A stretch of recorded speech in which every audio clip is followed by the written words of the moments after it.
गणाधीश जो ईश सर्वा गुणांचा, मूळारंभ तो निर्गुणाचा.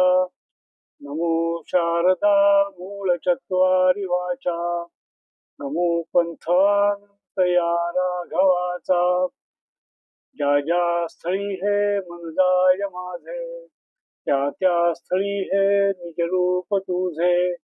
मी ठेवितो मस्तक ज्या ठिकाणी, तेथे तुझे सद्गुरु पाय दोन्ही. रामकृष्ण हरी.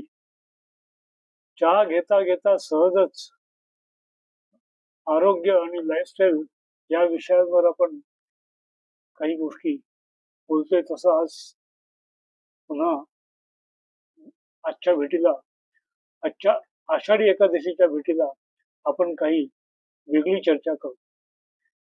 वेगळी चर्चा म्हणजे असं की आज एकादशी आहे, आषाढी एकादशी आहे. त्याला देवशयनी एकादशी असंही म्हणतात.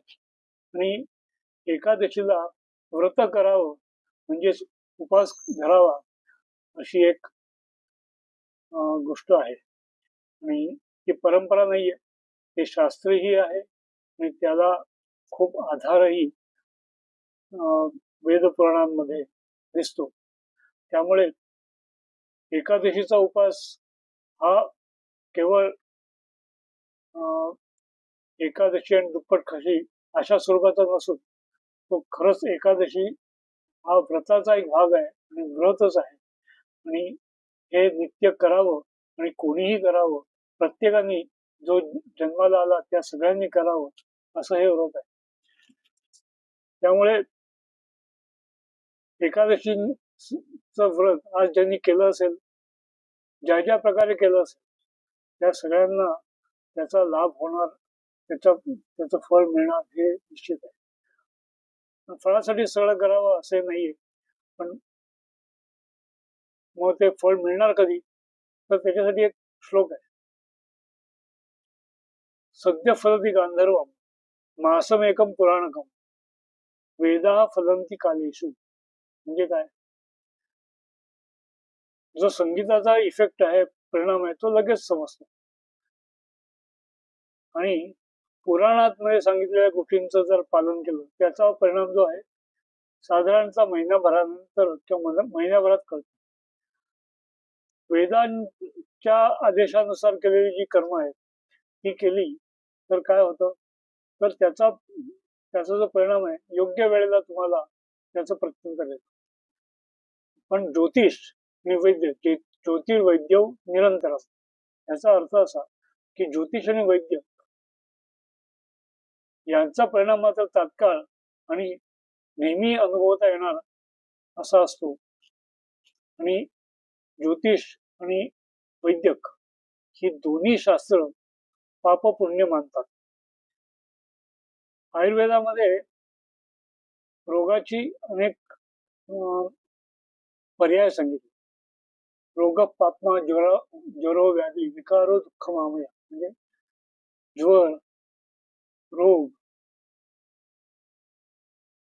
पापमा, व्याधी, दुःख, आमय अशी वेगवेगळी नावं त्या रोगांना आहेत. म्हणजे रोगाचे हे पर्यायवाची शब्द आहे. तर त्यातला पापमा याचा अर्थ पापांपासून निर्माण होणारा असा त्याचा अर्थ आहे. त्यामुळे या सगळ्यांचं पापांपासून येणाऱ्या रोगांचं निराकरण व्रतांनी आणि निश्चयानी नियमांनी होत. आणि अशा व्रतांमध्ये श्रेष्ठ व्रत म्हणजे एकादशी व्रत. या दिवशी खरं म्हणजे निराहार, पूर्णपणे आहार न घेता केलेलं एकादशी व्रत हे श्रेष्ठ आहे.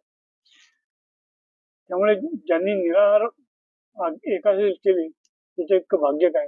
आणि ज्यांनी तसं करण्यासाठी बुद्धी झाली ते श्रेष्ठ होत. पण ज्यांनी एकादशी जशीही केली असेल, खाऊन, दुप्पट खाऊन, उपासाचे पदार्थ खाऊन, त्यामुळे एकादशीचं व्रत करणं हे अति पुण्यप्रद असं कार्य आहे. आणि ते आपण आज करतोय असं गृहीत धरतो. आज पंढरपूरमध्ये वारी आहे आणि आज मोठा जल्लोष तिथे असतो. आणि या व्रतामध्ये केवळ पायांनी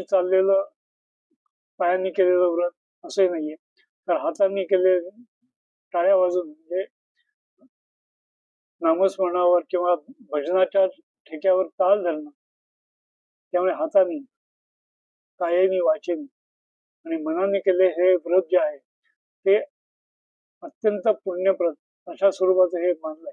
आणि त्यातून मानसिक शारीरिक विकार तर नाहीसे होतीलच, त्याशिवाय सुख समृद्धी येईल यात काही शंका नाही. पण हे व्रत करायला मात्र पाहिजे. आणि ज्यांनी केलं असेल त्यांच्यासारखं श्रेष्ठ कर्म आजच्या दिवसासाठी तरी कुठलं. आणि अर्थातच ज्यांनी केलेलं नसेल, ज्यांना करावंसं वाटलं नसेल, त्याच्या इतकं म्हणजे हातात आवळा आला आणि तो खाता आला नाही, त्याच्या इतकं दुर्दैव नाही. तसंच ते असेल की एकादशी आली, उपास करायचा असतो हे माहिती असतं, पण करावंसं वाटत नाही आणि केला जात नाही.